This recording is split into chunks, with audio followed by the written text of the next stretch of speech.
Bloomberg Audio Studios. Podcasts, radio, news. Inflation data out just moments ago, in line with expectations. CPI month over month coming in at 0.2. Stripping out food and energy, that came in at 0.3. As expected, the median estimate in our survey was 0.3. The equity price action off the back of it on the S&P up by 0.2%. On the Nasdaq 100 up by 0.1%. The outperformance on a Russell, the small caps up by 0.8%.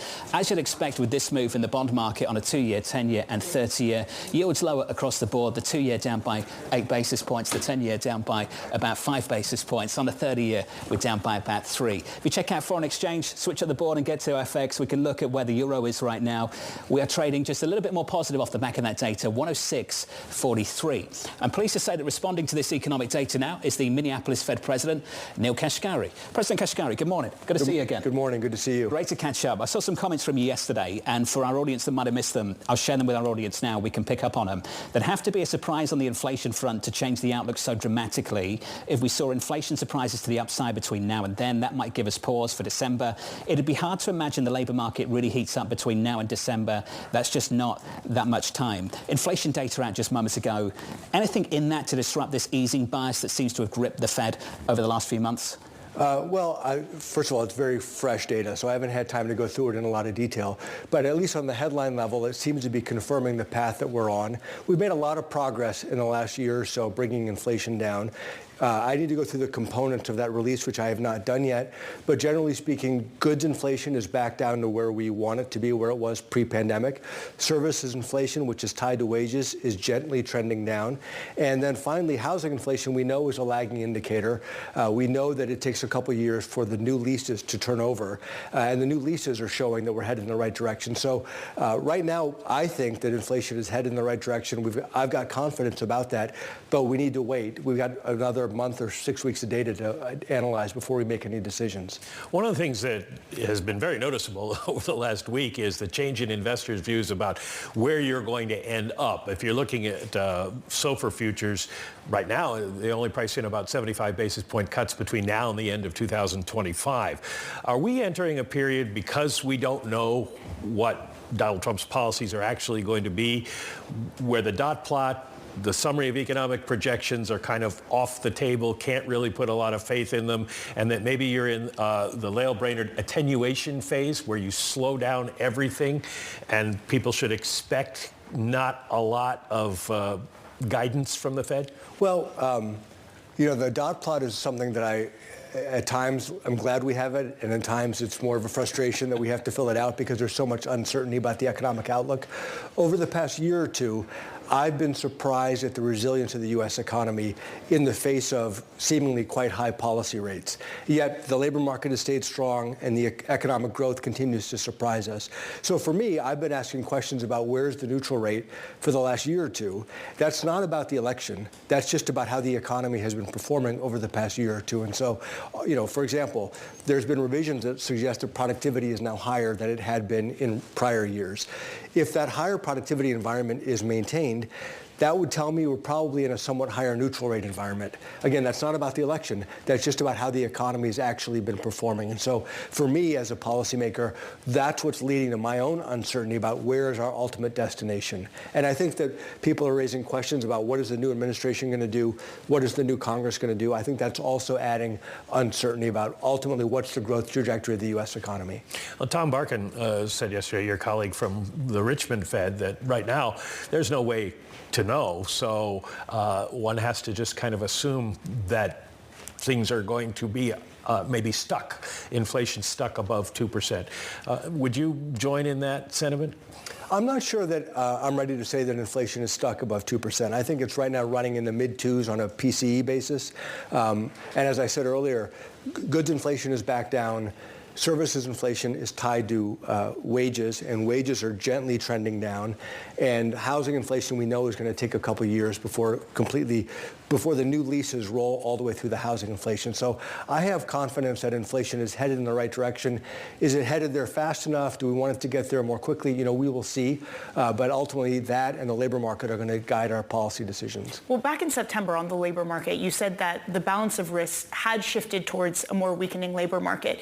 Do you think we've backed off that risk? Is it not as acute as it was since we've had the data since September? Yeah, we had seen some data piling up until that September meeting, which was pretty much pointed in one direction, which was a softening labor market.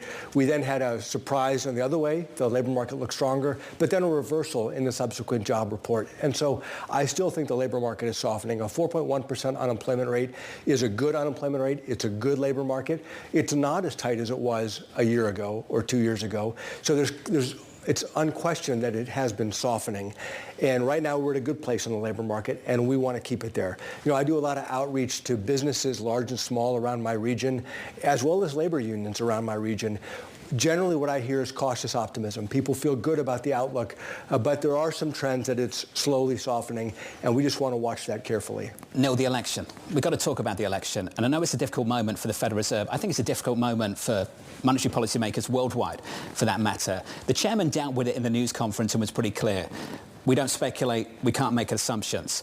But you're in the risk management business. And you've been in the risk management business for a long time. It predates your experience at the Federal Reserve. Do you think we've introduced two-way risk in 2025? And when you think about the balance of risk, does that call for a slower approach to any move in monetary policy, one way or the other? Well, two-way risk, I think we've already had two-way risk. So we've got risks of the labor market continuing to soften and over-softening, and then we've got risks of inflation potentially getting stuck. I'm not seeing a lot of upside risks yet. We don't know what's going to get enacted. I'm not seeing a lot of upside risk that inflation is going to take off from here. The bigger risk that I'd be concerned about on the inflation front is just if we're landing at around the 2.5% level instead of back down to 2% level. I think that those risks existed before the election, and I think that there continues to be uncertainty now, and we need to just take our time, let the data come to us, and let that guide us. Ultimately, for me, this goes back to the discussion we had a moment ago about where's the neutral rate. There's tremendous uncertainty in my mind about where the neutral rate is, and the longer the economy continues to exceed expectations, the more signal I take that we must not be as restrictive as I would have assumed. Fed staff analyzed, though, during the first iteration of Trump, the impact of the tariffs. And everyone coalesced around this idea that there was a one-off increase in inflation. You can look through it. It wasn't going to be this vicious cycle and ongoing inflation threat. Did you agree with that assessment at the time? And do you still think that that's what tariffs could do in terms of inflation? I agree with that assessment at the time. I still agree with that, but I think your prior guest touched on it, which is it really depends on what the other countries end up doing. If there ends up being a tit for tat and one country raises tariffs, they respond, and you go back and forth indefinitely, that could lead to a longer-term imprint on inflation and potentially inflation expectations. And of course, we don't know what our own tariffs are going to be, let alone what other countries are going to respond with. And so we just need to be patient and see. I had a note come in from one of the Wall Street analysts that had a line that I thought was really valid, and that is that if you're going to forecast inflation, you have to have a theory of inflation and what's causing inflation. We've got relatively strong labor markets right now, and we've got concern about inflation. Real interest rates just keep rising, and they're working in opposition to your rate cuts. What's your theory of inflation, and how come we're seeing this kind of real rate reaction? Well, I've done a lot of soul searching on why I missed the inflation run-up in the first place. I was surprised on the run-up. I was also surprised on the disinflation that followed it. And the one thing that's been constant is it was not the labor market on the run-up or the disinflation. It was mostly supply factors. And so, supply chains got gummed up. It took a lot longer to resolve. The inflation took off. You had the war in Ukraine also pushing inflation up. And then many of those factors unwound or didn't get worse, bringing inflation back down. So monetary policy's role, in my judgment, in this episode has been to keep long-run inflation expectations anchored. And it has provided some gentle cooling to the labor market. I don't think the supply factors are what have caused the labor market to gently cool. I do think monetary policy has been doing that. And so you put all that together, it says that when I thought we were applying 2 feet on the brakes of the economy with monetary policy, we might only have been applying one foot on the brake. And so this goes back to where ultimately are we going to settle? We're going to have to let the economy guide us. We are now paying as much attention to CPI again as we are to the labor market, but the labor market comes up in early December.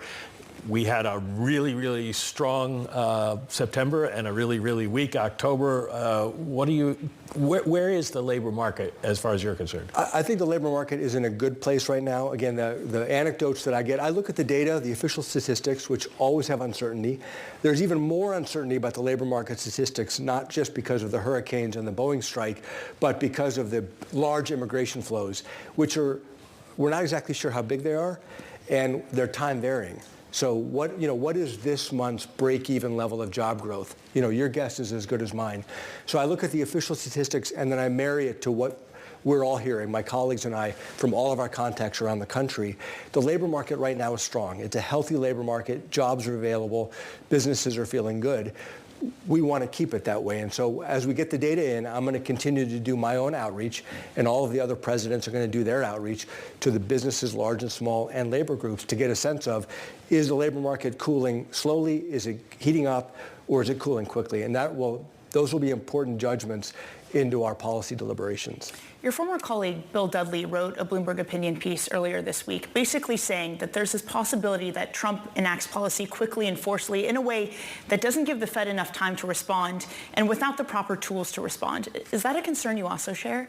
I think fiscal policy is always an input into our deliberations and into our analysis and assessment of the economy. I don't think that's new now.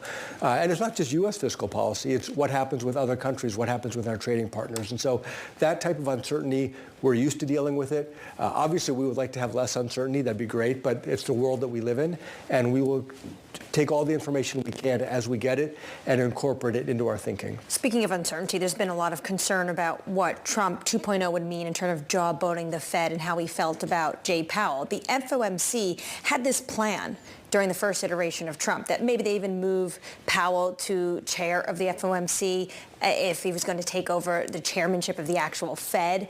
Would you basically all act as a group to potentially thwart anything that was coming at you that would negate the Fed independence? We are all committed to our dual mandate goals. Everybody around the table, all of my colleagues, stable prices and maximum employment. So number one, we're all committed to those goals. Number two, I don't think those goals are controversial. I think everybody across the political spectrum wants us to get inflation all the way back down to 2% and wants to keep a strong labor market. So I think that also provides us a lot of support. And then there's built-in continuity into the structure of the Fed that Congress designed. Governors serve up to 14-year terms. The presidents are independent, the presidents of the 12 reserve banks. These structures help us provide continuity. I'm confident that between the people who are there, our commitment to our dual mandate goals, and the structures that are in place, I'm confident that we will do the right thing and focus on the economy. The housing market, how do you explain what's going on? The fact that prices aren't coming down, and if you keep rates higher than anticipated, we've already seen mortgage rates go up since you started cutting. Is the housing market dead? Well, the housing market, as I've studied it, and this is an issue all around the country, the lack of affordability, not just for low-income workers, but for middle-class families and more. It's really one that we've underbuilt housing for the last decade. Following the great financial crisis, we just structurally underbuilt housing, so there's, in a sense, a shortage. And as I think about, back to the notion of a neutral interest rate, think about a neutral mortgage rate. If we have structurally underbuilt housing, and there's a lot of demand for housing, what interest rate is going to clear that market? All else being equal, you would think a higher interest rate would clear that market. And so I think the housing market has its own unique dynamics that are going on that are driving this more than just the macroeconomic landscape and more than just monetary policy. So the Fed raises its hands and says it's not something we can fix? Yeah, we can fix it. I mean, if we said we're going to cut interest rates to try to support housing affordability, setting aside the rest of our goals, what would that probably do? That would probably push up the price of housing. And so would that actually improve affordability? And so I don't think monetary policy is well suited to address the structural issues that are going on in the housing market. We've touched on absolutely everything. Can we finish on financial markets? Sure. You know them well. Are you worried about cutting into an asset bubble? You know, when I always go back to when then Chairman Greenspan in 1995 declared irrational exuberance. Sure. 1995 he declared it, and the stock market went up for the next 4 years. I look at that episode and think if the Fed had tried to use monetary policy to address that bubble, it would have done more harm to the economy than the fairly mild recession that followed when the tech bubble burst. And so I just think monetary policy is the wrong tool to try to address asset bubbles. Do you think there's something that needs to be addressed? Well, you know, bubbles are easy to spot in hindsight. If we really are in a higher productivity environment, if we're in a higher growth environment, and corporate earnings are going to continue to climb, one might look back and say, hey, these asset prices are not irrational. So it's hard to judge right now. If I knew where productivity was going, I'd be able to give you a more definitive answer. Just looking at markets right now, equity's very close to all-time highs. We've got credit spreads that are at incredibly tight levels. For investment grade, tighter than anything we've seen so far this century. For high yield, I think you've got to go back to pre-GFC. And you know what happened next? We're cutting interest rates into that. We have authorities down in Washington, D.C., a Trump's second administration that could be cutting taxes going into that as well. What is on your radar with regards to that? What would you watch to say, actually, something going on here that maybe we need to pay a little bit more attention to? Well, from a financial stability perspective, traditionally the biggest sources of financial instability are leverage and maturity transformation and the intersection of those two. That's why banks are inherently risky. Levered 10 to 1 or more, they take overnight money and then they lend long into it. So for example, a lot of people have looked at private credit and said, this is a huge growing asset class, isn't this scary? As I've looked into it, they seem to be much less levered than banks, and they generally have longer-term funding. So in those two primary dimensions of financial instability, leverage and maturity transformation, it doesn't seem to be riskier than banks, probably less risky than banks. So we continue to look for leverage. We continue to look for maturity transformation. Neel, smart, as always, and good to see you. Good to see you. Thanks for your time. Thank you, sir. Neel Kashkari there, the Minneapolis Fed president.